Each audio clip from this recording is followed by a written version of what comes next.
Dans les métropoles tentaculaires où les destins se forgent et se brisent au gré des rencontres, il existe des histoires qui défient toute logique, des récits de trahison, de secrets bouleversants et d'amour que nul n'aurait pu prédire.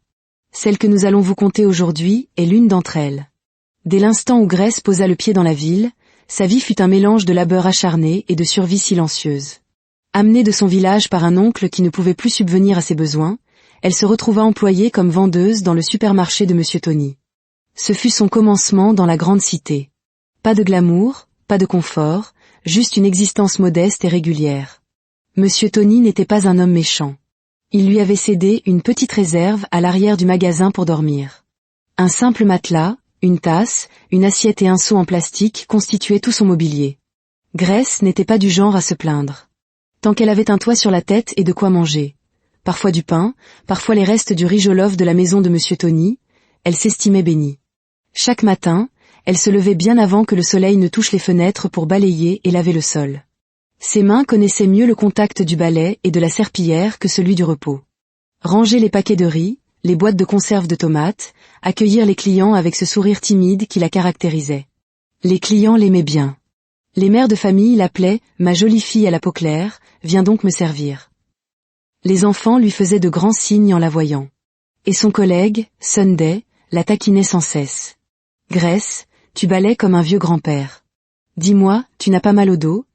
disait-il. Grace se contentait de rire. « Sunday, laisse-moi tranquille, je t'en prie. Occupe-toi de ton propre balai. » Parfois, quand Grace balayait avec trop d'énergie, Sunday portait la main à sa poitrine comme s'il allait s'évanouir et s'exclamait « Ah, Grace, vas-y doucement avant de briser le carrelage, espèce de tête de mule. » Ils riaient alors comme des enfants, savourant ces petits riens. Le supermarché n'était pas grand, mais c'était son foyer. Monsieur Tony appréciait sa nature discrète. Pas de vol, pas de mauvais caractère. Un jour, il lui avait même confié « Grace, si tous mes employés étaient comme toi, je dormirais sur mes deux oreilles. » C'était avant Amanda. Ce matin-là, un de ces matins où l'on a l'impression que rien de mal ne peut arriver, Grace était dehors, en train de vider le seau d'eau qui recueillait les fuites du climatiseur. Son esprit était ailleurs. Peut-être pensait-elle à comment s'acheter de nouvelles sandales, ou peut-être son village lui manquait-il. Elle ne regardait pas où elle allait. C'est alors qu'Amanda fit son entrée. Au coloré, pantalon moulant, des ongles longs et acérés, des cils si longs qu'ils projetaient une ombre sur ses joues. Amanda était l'archétype de la grande dame de la gosse. Tout le monde la connaissait. Une cliente fidèle, le genre de cliente que Monsieur Tony se précipitait pour servir personnellement. Splash. L'eau se déversa directement sur les chaussures dorées d'Amanda. Juste comme ça. Espèce d'aveugle. La voix d'Amanda déchira l'air comme une lame. Grace se retourna brusquement, les yeux écarquillés. « Ah, madame, je suis tellement désolée, je ne vous avais pas vue. » Amanda baissa les yeux sur sa chaussure, comme si on venait d'y verser de l'acide. « Espèce de pecnaude. Sais-tu combien coûte cette chaussure? Ton village tout entier ne pourrait pas se l'offrir, même en 100 ans. » La gorge de Grace s'assécha. Son cœur battait la chamade. « C'était une erreur, madame, je vous en supplie. » Amanda siffla entre ses dents, faisant claquer ses longs ongles. « Oh, alors maintenant je suis si insignifiante que tu ne peux même pas me voir? Misérable moins que rien. » Les clients avaient déjà cessé leurs activités. Sunday se tenait dans un coin, la bouche ouverte comme un poisson hors de l'eau. Une vieille dame murmura, « Voilà que les ennuis ont mis leurs talons aujourd'hui. » Amanda n'attendit pas. Elle entra d'un pas furieux dans le bureau de Monsieur Tony, ses talons martelant le sol comme les coups d'un policier à une porte. Grace resta là, tremblante, les yeux déjà rougis. Sunday tenta même de murmurer, qu'elle se calme, ce n'est qu'un peu d'eau. Mais personne ne pouvait rien dire. Les minutes passèrent. Puis Monsieur Tony sortit. Son visage était dur. « Grace, dit-il. » Elle s'avança lentement, le cœur lourd. « S'il vous plaît, monsieur, je ne voulais pas. » Monsieur Tony soupira. « Tu as été une bonne employée, mais je ne peux pas me permettre de la perdre comme cliente. Je suis désolé. Tu dois partir. » Grace tomba à genoux. « Ah, monsieur, je vous en supplie. Je n'ai nulle part où aller. C'est ici que je vis, que je mange. » Sa voix se brisa comme une vieille radio. Un vieil homme qui achetait du pain observait la scène en silence. Monsieur Tony se frotta simplement le front. « Grace, j'ai les mains liées. » Amanda se tenait à la porte, un sourire narquois aux lèvres. Ça t'apprendra à regarder où tu mets les pieds. C'est ainsi que le monde de Grace s'effondra. Elle fit son petit sac en nylon. Ses sandales usées raclaient la route. Aucune destination. Du matin au soir, elle erra dans la ville comme un fantôme. Le soleil brûlant cognait sur sa tête. La poussière lui piquait les yeux. Les gens criaient, vendaient leurs marchandises. Personne ne la voyait. Elle suppliait du regard. Une vendeuse de pain l'ignora. Un petit garçon lui jeta un emballage de biscuits à la tête. Son estomac criait famine, mais aucune nourriture ne venait. Une femme portant des oranges la bouscula et siffla, « Fais attention où tu vas ». Mais Grace continuait de marcher. Le soir venu, elle se retrouva devant un bâtiment inachevé. Des parpaings empilés, ni fenêtres, ni porte. Elle y entra lentement, le cœur battant comme un tambour, déposa son sac dans un coin et s'assit sur le sol froid, enlaçant ses genoux. Les moustiques la piquaient, dérapaçaient en courant. Chaque bruit semblait un danger. Son dos lui faisait mal à cause du sol dur. Son estomac gargouillait comme un générateur récalcitrant. À un moment, elle fondit de nouveau en larmes. « Mon Dieu, aidez-moi, s'il vous plaît » murmura-t-elle dans l'obscurité. Sa voix résonnait comme celle de quelqu'un de perdu. Elle commença même à se parler à elle-même. Est-ce donc ainsi que ma vie devait tourner? Grace, venue du village à la ville, pour finir par dormir avec les rats et les moustiques. Mon Dieu, je vous en prie. C'est ainsi que le matin la trouva. Les yeux ouverts, le corps affaibli, attendant que quelque chose, n'importe quoi, change. Il était encore très tôt, ce moment de l'aube où le ciel est pâle et où les routes sont désertes. Grace était assise dans un coin du bâtiment inachevé, les bras enroulés autour d'elle. Puis elle entendit des voix. Un groupe d'hommes entra. Des ouvriers du bâtiment, casque sur la tête et outils à la main. Ils s'arrêtèrent en voyant Grace. L'un d'eux dit à voix haute, « C'est une sans-abri ». Un autre rit et secoua la tête. « Qu'est-ce qu'une si jeune fille fait ici ?» Grace se leva aussitôt, sa voix tremblante. « S'il vous plaît, je suis désolée. Je n'ai nulle part où aller. Laissez-moi travailler. Je peux aller chercher de l'eau, porter du sable, n'importe quoi. » Les hommes échangèrent un regard. « Travailler? Ici? Ce n'est pas un travail pour une fille. » Le contremaître s'approcha.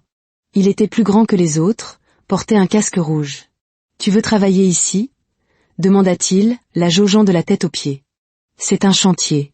C'est un travail pénible. »« Je peux le faire, monsieur, » dit Grace, la voix ferme. « S'il vous plaît, donnez-moi une chance. » Le contremaître soupira. « Si tu peux porter un parpaing, peut-être que j'y réfléchirai. » Grace n'attendit pas. Son corps tremblait, mais elle se pencha, saisit le bord d'un bloc de ciment et le souleva. Ses bras vacillaient, mais elle ne le lâcha pas. « Ah » dit l'un des hommes, les sourcils haussés. Grace se pencha de nouveau et porta 2 parpaings. « Cette fille est sérieuse » dit un autre. Le contremaître croisa finalement les bras. « Tu peux commencer aujourd'hui, mais si tu ne suis pas le rythme, tu devras partir. »« Merci, monsieur » dit Grace en inclinant la tête. Son cœur se sentit léger pour la première fois depuis des jours. C'est ainsi que Grace commença sur le chantier. À la mi-journée, ses mains étaient à vif, ses bras faibles, mais elle continuait, sans jamais se plaindre. Les ouvriers commencèrent à l'apprécier. Après une semaine, tout changea de nouveau. Une Jeep noire s'arrêta sur le chantier. Un homme grand en descendit, chemise blanche, lunettes de soleil sombres et chaussures si bien cirées qu'elles semblaient déplacées sur un chantier. C'était Monsieur Édouard. Il marchait lentement, examinant le projet, le visage calme mais sérieux. Puis son regard s'arrêta sur Grace. Elle portait 2 seaux d'eau, la sueur perlant sur son visage. Monsieur Édouard fronça légèrement les sourcils. « Qui est-ce » demanda-t-il. Le contremaître s'éclaircit la gorge. « Monsieur, elle s'appelle Grace. Elle est arrivée la semaine dernière. » Pourquoi une jeune fille fait-elle ce genre de travail? Ce n'est pas un endroit sûr pour elle. Le contremaître expliqua la situation. Monsieur Édouard s'approcha de Grace. Elle posa les seaux, s'essuyant le visage avec le bord de son pagne. « Comment t'appelles-tu » demanda Monsieur Édouard. « Grace, monsieur » dit-elle doucement. « Pourquoi es-tu ici » demanda-t-il, la voix douce mais ferme. « Je n'ai nulle part où aller » dit Grace, baissant les yeux. « S'il vous plaît, monsieur, ne me renvoyez pas. Je dois survivre. » Monsieur Édouard resta silencieux un moment. Finalement, il parla. « Tu ne peux pas rester ici. Ce n'est pas sûr. Prends tes affaires. Tu viens avec moi. Grace se figea. Monsieur, point. Tu m'aideras à la maison. Le ménage. Pas ce travail. Le soir même, Grace se retrouva devant une villa immense. Le genre de maison qu'elle n'avait vue que de loin. 2 hauts portails, une cour impeccable, des fenêtres si grandes qu'elles ressemblaient à des murs de verre. L'intérieur était encore plus stupéfiant. Un carrelage si propre qu'elle avait peur de marcher dessus. Des fauteuils qui paraissaient trop moelleux pour s'y asseoir. Monsieur Édouard lui montra une chambre d'amis. Le lit était large, avec des draps blancs immaculés. Grace s'assit sur le lit, pressant la main sur le matelas moelleux, comme pour vérifier s'il était réel. Passé d'un sol en ciment peuplé de rats à ceux-ci. Elle leva lentement les yeux, écarquillée. Sa voix sortit en un murmure. Mon Dieu, est-ce vraiment ma vie maintenant?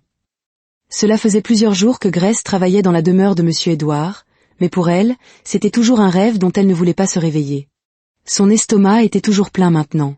Monsieur Édouard lui-même parlait peu. C'était un homme calme, poli mais réservé.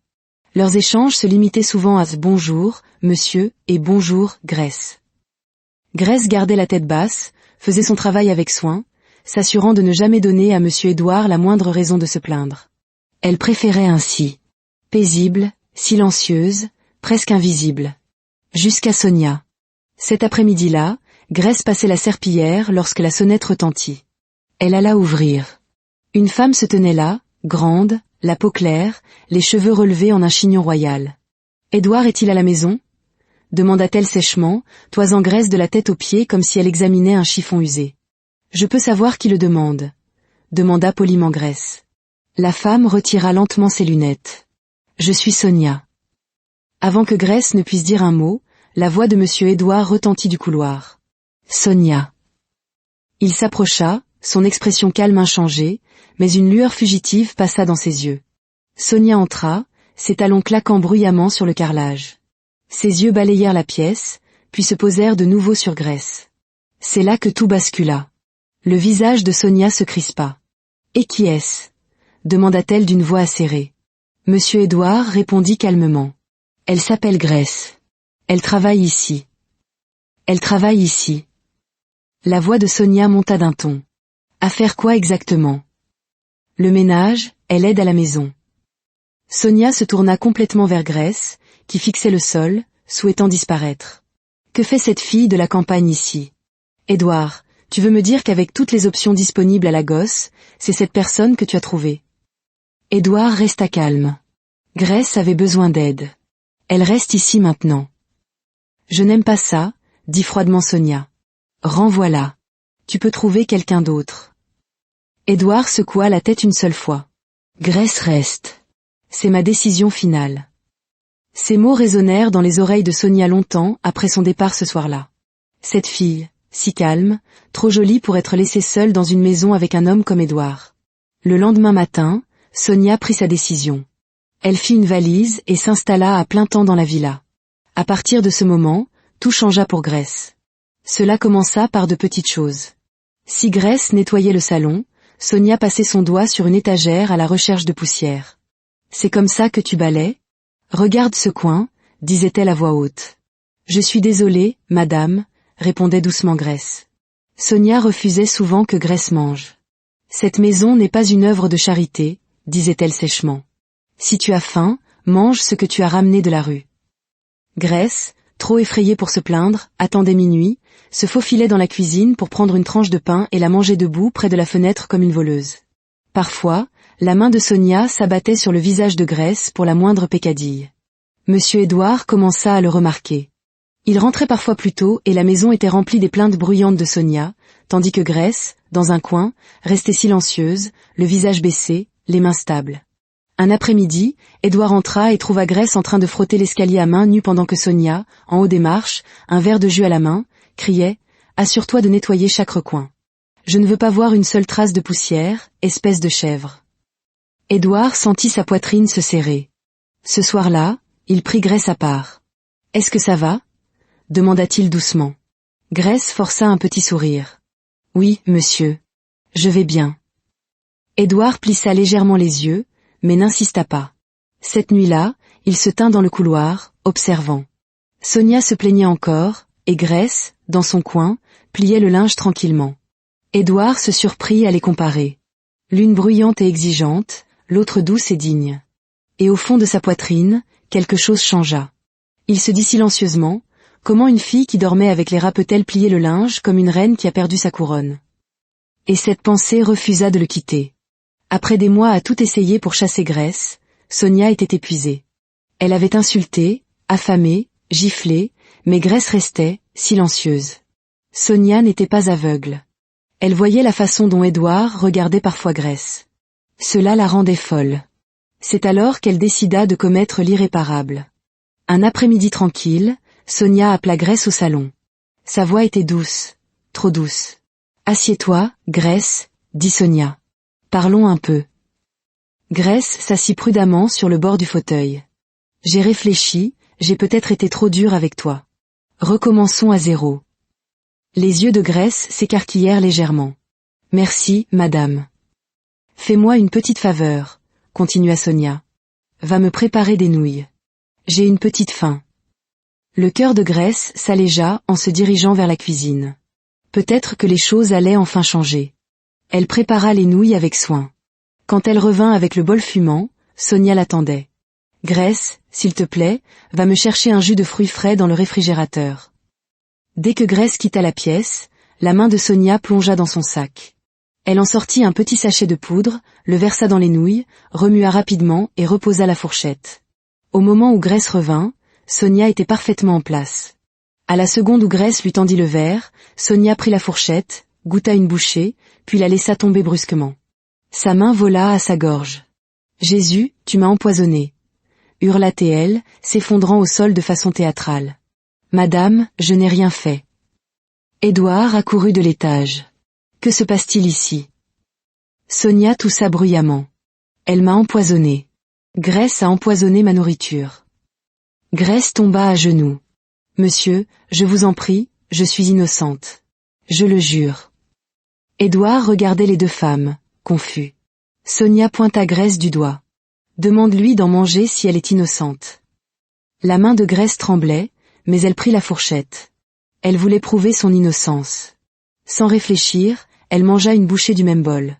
Une bouchée, puis deux. Puis son visage changea. Les yeux d'Édouard s'écarquillèrent. « Grace !» Grace laissa tomber la fourchette. Sa main se crispa sur son estomac. Ses genoux cédèrent. Et avant que quiconque ne puisse parler, elle s'effondra sur le sol. Édouard cria son nom une fois de plus, la prit dans ses bras et se précipita dehors. Édouard conduisit Grace à l'hôpital en urgence. Pendant que les médecins s'activaient, il attendait, les bras croisés, la mâchoire serrée. Ses pensées étaient un chaos. Grace avait-elle vraiment tenté d'empoisonner Sonia, ou était-ce un complot? Cela n'avait aucun sens. Après avoir fait les 100 pas, Édouard se leva brusquement. Sa décision était prise. Il rentra chez lui, se dirigea vers son bureau, ouvrit son ordinateur et se connecta au système de vidéosurveillance. Il vit tout. Il vit Sonia verser la poudre dans les nouilles. Son cœur menaça d'exploser. 2 minutes plus tard, il se tenait dans le salon. Sonia. Sonia descendit. Qu'y a-t-il? La voix d'Édouard fit trembler toute la maison. Fais tes valises et sors de chez moi. Sonia eut un petit rire forcé. Édouard, pourquoi cries-tu? Édouard s'approcha. Ne fais pas l'idiote. J'ai vu la vidéo. Tu as essayé d'empoisonner Grace. Le téléphone de Sonia lui échappa des mains. Quoi? C'était. Je ne veux pas entendre une seule excuse, aboya Édouard. Si tu dis un mot de plus, j'appelle la police. Sonia éclata en sanglots. S'il te plaît, je ne voulais pas. Édouard ne l'écouta pas. Il monta, attrapa lui-même les valises de Sonia et les traîna en bas. Il appela la sécurité. Mettez-la dehors. Je ne veux plus jamais voir son ombre dans cette propriété. Sonia cria et pleura, mais la sécurité l'emmena. À peine la porte franchie, Édouard avait déjà son téléphone à l'oreille. Il appela ses parents. Dès que sa mère répondit, il déclara simplement « Les fiançailles sont rompues ». Quelques heures plus tard, Édouard retourna à l'hôpital. Il s'assit de nouveau à côté de Grace. Cette fois, quand ses yeux s'ouvrirent, il lui prit fermement la main. « Grace, Tout est fini maintenant. Grace le regarda, confuse. Monsieur, point. J'ai tout vu. Sonia est partie. Des larmes perlèrent lentement dans les yeux de Grace. Édouard serra doucement sa main. Tu fais partie de la famille maintenant. Tu m'entends? Tu n'es pas juste une employée. Tu es ma famille. Les lèvres de Grace tremblaient. Elle ne put que hocher la tête, s'agrippant à la main d'Édouard comme si c'était la seule chose sûre au monde. Après tout ce qui s'était passé, Édouard se sentait coupable. Coupable de ne pas avoir parlé plus tôt. Mais par-dessus tout, autre chose grandissait dans sa poitrine. Quelque chose de plus doux, de plus réel. Grace sortit de l'hôpital 2 jours plus tard. Édouard la ramena lui-même, lui ouvrant la portière avec une précaution qu'il n'avait jamais montrée à aucune autre femme. Une fois à la maison, il veilla à ce qu'elle se repose. Lentement, Grace s'autorisa à se détendre. À partir de là, Édouard commença à lui montrer un intérêt plus profond. Chaque soir, il s'asseyait avec elle, lui posait des questions sur son village, sur sa vie, des petites choses que personne ne lui avait jamais demandées. Il lui offrait des cadeaux, des robes simples, un petit bracelet en or. Un soir, il rentra avec une pile de livres. « Tu as mentionné une fois que tu n'avais pas fini l'école », dit-il nonchalamment. Grace les prit à 2 mains, le visage illuminé d'une joie silencieuse. Leur petit rituel du soir devint le thé. Un soir, Grace but une gorgée trop vite et laissa échapper un cri. « Aïe, ma langue !» Édouard éclata d'un rire franc, profond, un rire qui secouait ses épaules. Grace se cacha le visage, intimidée. « Désolé, monsieur. Je ne savais pas que le thé était si chaud. »« Qui boit du thé comme de l'eau ?» la taquina-t-il gentiment. Cette nuit-là, l'espace entre le patron et l'employé se réduisit, s'adoucit. Édouard ne pouvait plus le garder pour lui. Un soir, sur le balcon, il prit la parole. « Grace, dit-il soudainement. » Elle se tourna. Il expira profondément. « Je sais que j'aurais dû le dire il y a longtemps. Je ressens des choses pour toi. Des choses que je ne peux plus cacher. » Le cœur de Grace fit un bond. « Monsieur. » Édouard se pencha légèrement. « Grace, je suis amoureux de toi. » Elle secoua la tête. « Non, monsieur. S'il vous plaît. Je ne suis qu'une employée. Je ne suis pas. » Édouard lui prit doucement la main. « Ne dis plus jamais ça. Tu n'es pas juste quoi que ce soit. Tu es Grace. La femme qui a tout changé dans ma maison. La femme que j'aime. » Des larmes emplirent les yeux de Grace. Elle n'avait pas de mots. Le lendemain matin, Édouard rendit les choses officielles. Il l'appela au salon. Il tenait une petite boîte de velours dans sa main. « Grace, dit-il, la voix stable. Veux-tu m'épouser ?» Les genoux de Grace faillirent la lâcher. « Monsieur, je. Et votre famille ?» Ils ont déjà essayé de dire non, répondit calmement Édouard. Je leur ai dit, soit vous l'acceptez, soit votre fils unique se mariera sans ses parents. C'est la femme de mes rêves. Au début, ses parents s'y opposèrent. Mais Édouard tint bon. C'est ma vie. Lentement, ses parents acceptèrent. Les préparatifs du mariage furent simples mais élégants. Le jour J, Grace portait une robe blanche si douce et si simple qu'elle ressemblait à la rosée du matin. Tandis qu'elle remontait l'allée, Édouard la regardait comme un homme qui voit le soleil après une longue tempête. Même Sunday, du supermarché, était là, un large sourire aux lèvres. Après le mariage, la vie continua. Mais Grace n'oublia pas d'où elle venait. Elle ouvrit une fondation pour aider les jeunes filles orphelines. Un bâtiment soigné, peint d'un bleu doux, avec son nom sur l'enseigne, Fondation Grace pour les filles. Édouard la soutint à chaque étape. Un après-midi, alors qu'elle se tenait devant le bâtiment, regardant les jeunes filles jouer dans la cour, Grace posa doucement une main sur son ventre. Son cœur lui murmura. D'une simple vendeuse sans foyer à une épouse avec une mission, voici mon histoire.